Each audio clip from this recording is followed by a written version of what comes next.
if you're feeling overwhelmed or trying to find balance in everything, like you feel like you're juggling your homeschool, your kids' needs, and your sanity, then this Coach's Corner is for you.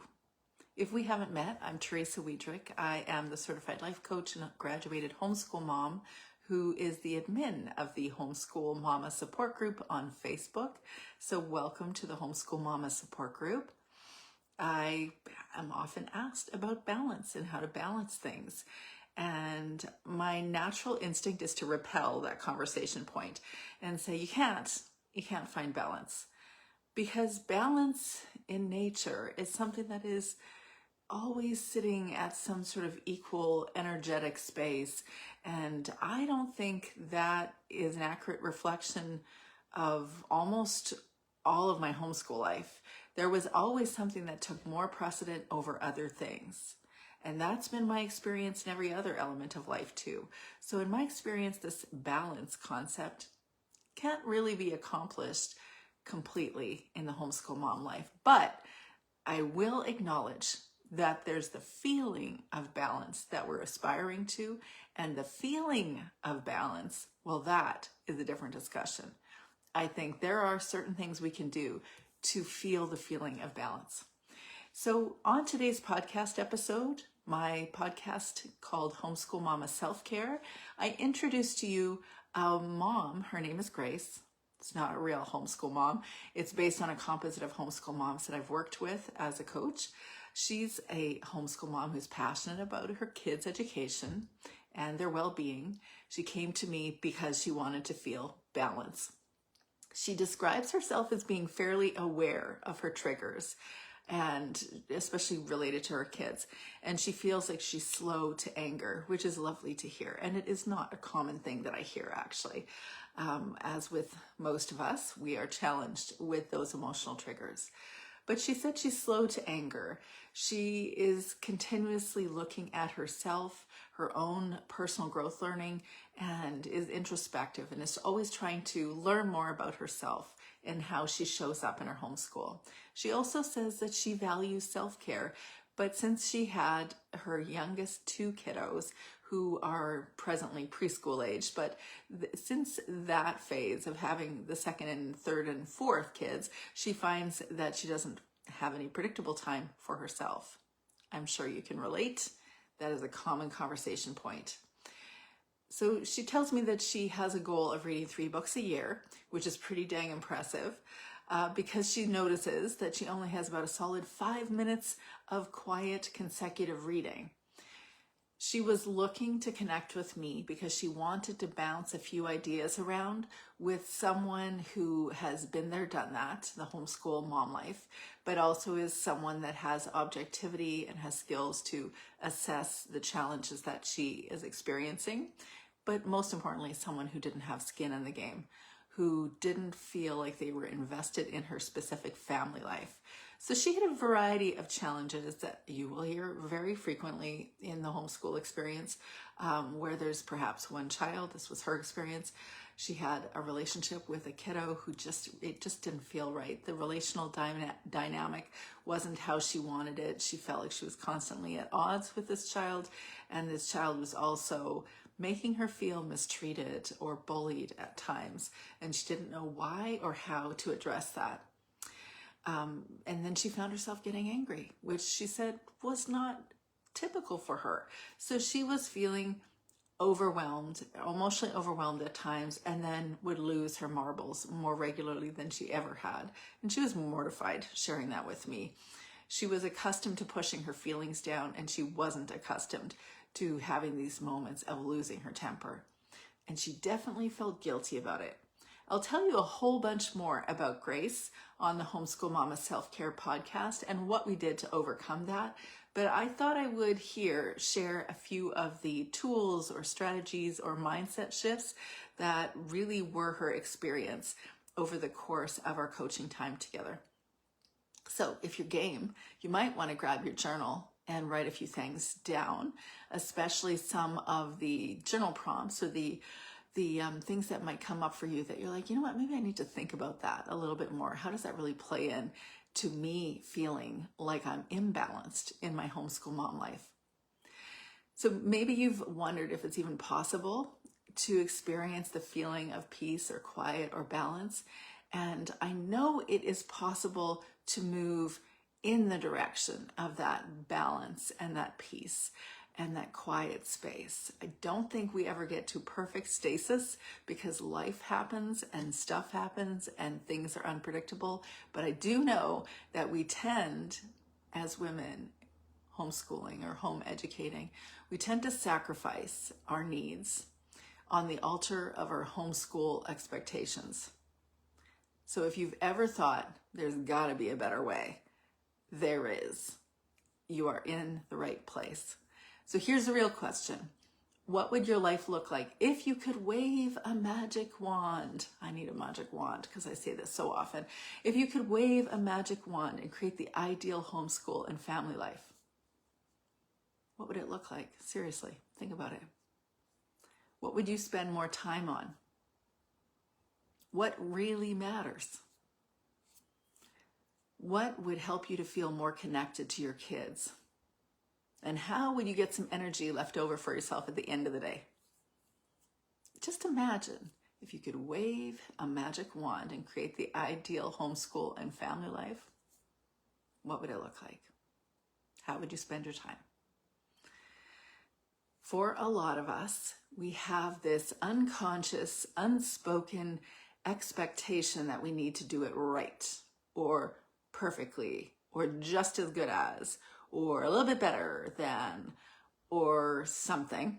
We have this idea of what it should look like, and when it doesn't happen, whatever that thing is, and whatever that vision is, if it doesn't happen, which it always doesn't happen somehow, some way, if it doesn't happen, then we feel guilt. We feel bad about it not happening, that our expectation is not aligning with our vision. I've been there. I've worked with a lot of moms who experience that sense of being pulled in many different directions, and they want to do many different things.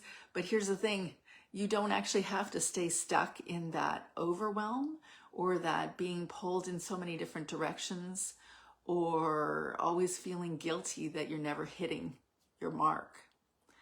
You can experience more flow, not just for your learning routines, but also for you as a whole person.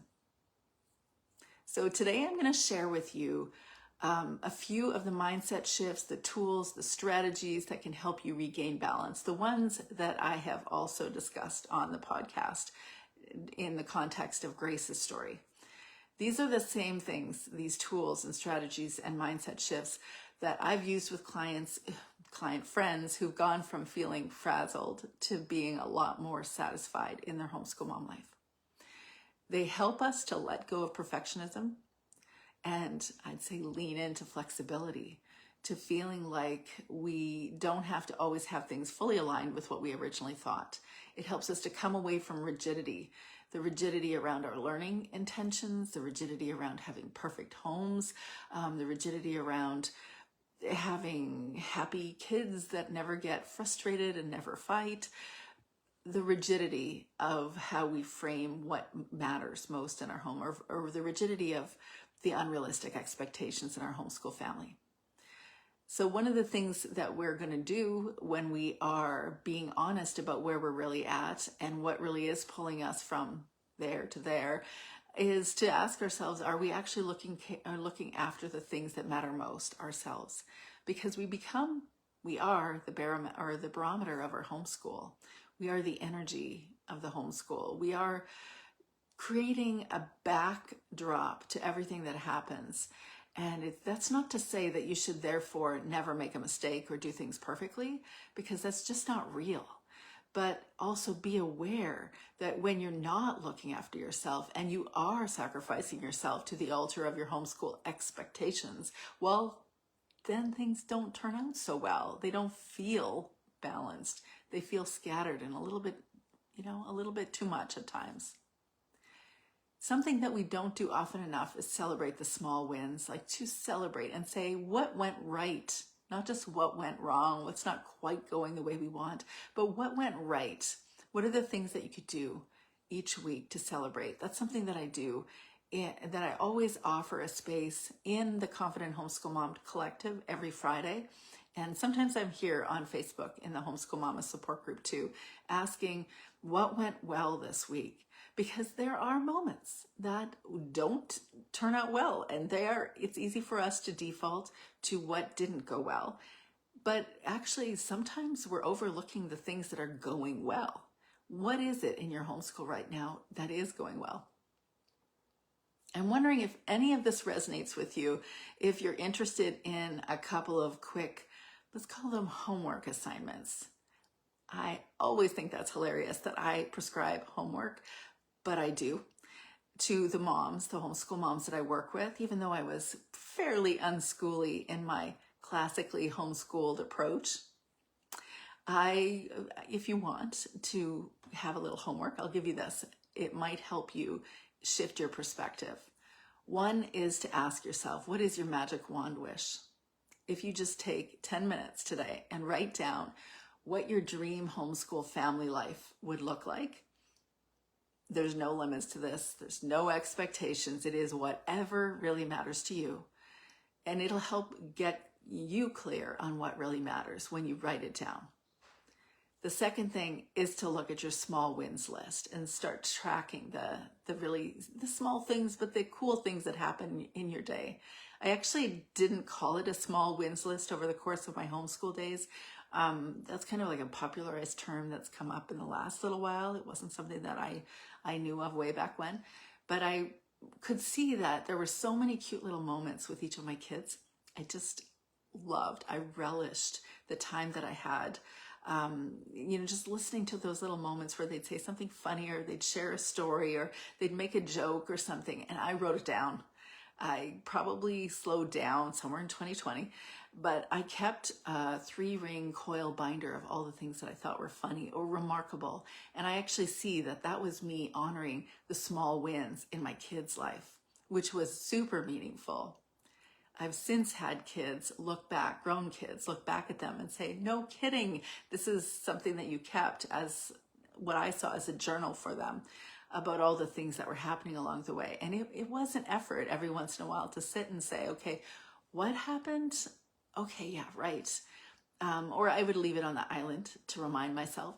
But just having that small wins list helps you to see that there's more going right than there is not going right, or there's more perfect in your homeschool than imperfect. Another thing that I would do as a strategy, if you're feeling imbalanced, certainly a conversation point that I went into depth with Grace, is that you want to have clear conversations with your kids about how they are expecting, like what expectations they have. Because for Grace's experience, she felt very mistreated by her daughter, and her daughter had high expectations of mom, so mom had described, and she, mom was always eager to give everything she could to her daughter and make her happy and find ways to always make her happy and to avoid her daughter from actually having big outbursts. So that was her goal, and yet she couldn't actually control that by always giving her everything that she wanted. And she wasn't setting her life up in a way that would make her feel satisfied in relationships if she was always having that approach or having that experience with her mom. So we walked through a process of helping her understand how and when she could speak to her daughter in the middle of the big emotion, but also after, and have a conversation with her daughter about what she really needs, what she really wants, for mom to really listen to the deep things that her daughter, felt and experienced. And so, that reduced her overwhelm significantly, because now she wasn't constantly attending to her daughter, wondering, oh dear, is something going to happen? Is my daughter going to be upset because I want to avoid that? So all of a sudden there's a decrease in the amount of energy that she was expending on that one relationship. It also balanced things out, had a feeling of balance when she was engaging her other kids, because now she was attending to her other kids in a way that she wasn't before with that one daughter. So we had a conversation about practicing emotional regulation. In fact, this one was strewn through the coaching conversations because, there's moments when kids do things that we discover that we are triggered by or we are reacting to. And sometimes we just tell ourselves that we're good if we do, we just stuff those feelings down, as Grace was describing. And then there are, moments where we're doing bad because we're feeling angry. But I would suggest to reframe that, because all feelings are the experience of the human, and humans feel all feelings. When we see injustice, we feel angry. When we feel mistreated, we feel angry. When we see someone we love be mistreated, we feel angry. And for various other reasons, we feel angry. So what is she or what are we going to do with that anger? We actually have to decide what to do with the energy and motion that is the experience of anger and all our other big emotions. So if you want to feel less overwhelmed and feel more balanced, actually look at your emotions and say, it's okay that you're with me, whatever they are. It's okay that I'm feeling you and experiencing you. Give it a space to breathe, to pause. Give yourself a moment before speaking or responding. Some of us need more time than just a moment, but be intentional to make the choices of the words you want to use or the actions you want to choose, that they're intentional and they're not coming from the big emotion. Give your big emotions space to breathe. That's a great way to decrease overwhelm and to begin to feel balanced. Having said that it sounds easier than in actual practice, because we sometimes are so practiced in just reacting or stuffing it down. So we have to decide, I'm on a journey to learn this thing about my emotions, how I'm experiencing it, what I'm reacting to, and recognize that there are many different strategies just in that conversation point alone that you can begin to incorporate. And then over the course of time, it actually feels realistic, it feels manageable. And you recognize in yourself, like I have recognized in myself, that in the beginning you might have been quite reactive, and you've moved to a place of being able to breathe calmly and respond appropriately rather quickly after the reactive moment. It can be done, and it will make you feel more in balance because you won't be spending as much energy. You can also build in time blocking. So often I have conversations around what really matters. And I ask moms, okay, so you have all these things that you want to accomplish. You feel bad that you're not accomplishing them all. And you feel like you're being pulled all different directions. You feel like there is no balance, but a lot of juggling. But my question for you, what really matters? You have this construct of a life right now where theoretically there's a lot of freedom. There's a lot of possibility to do things the way that you want to do them, except that most people don't. They do a conventional education at home, or they agree to, maybe they don't do a conventional education at home, but they agree to abiding by the values of whoever is around them. Whether it's extended family or wherever they've come from before, whatever their community is. We don't have to agree on values just because we are in a specific place. We have to be in alignment with what we know to be true in our values. And when we are, then we can look at our actual calendar and say, how am I spending my time? Because I only have a certain amount of time. How am I dedicating specific time for just me, or my most important relationships, or for cleaning the house, or for doing all the learning routines? How am I spending my time? Am I doing it in a way that reflects what I genuinely think matters? So that might be a homework opportunity as well. I go in a lot deeper, a lot greater depth on my podcast on topics like this. If you haven't already subscribed to the Homeschool Mama Self-Care podcast, you can find that over on Spotify, Apple, really all the podcast players, or you can head over to my website, capturingthecharmedlife.com. You'll find my podcast in the upper right corner. And if you're thinking, actually, I would just like help right now, and I don't want to listen to a bunch of podcast episodes, I need to actually have a conversation with you, well, you're welcome to. I'd love it if you'd book a no obligation conversation with me. It'll be a way for you to get started, to get more clear on what's really going on in your homeschool family. It'll help you bring more balance to this. And in my experience, coaching is a way to fast track you and you overcoming whatever challenges you're experiencing. You don't have to figure it out alone. Most people do, but you don't have to. So if you would like to fast track, just ask me for a booking link and we'll connect really soon. And just a quick public service announcement. If you ever taught math in your pajamas, or possibly spent weeks in your pajamas, congratulated yourself on a lunch that was something other than leftovers, or you bribed your kids with screen time so you could have 5 minutes of quiet, then know that you, my friend, are already crushing this homeschool mom life. So until next week, I hope you have a beautiful week.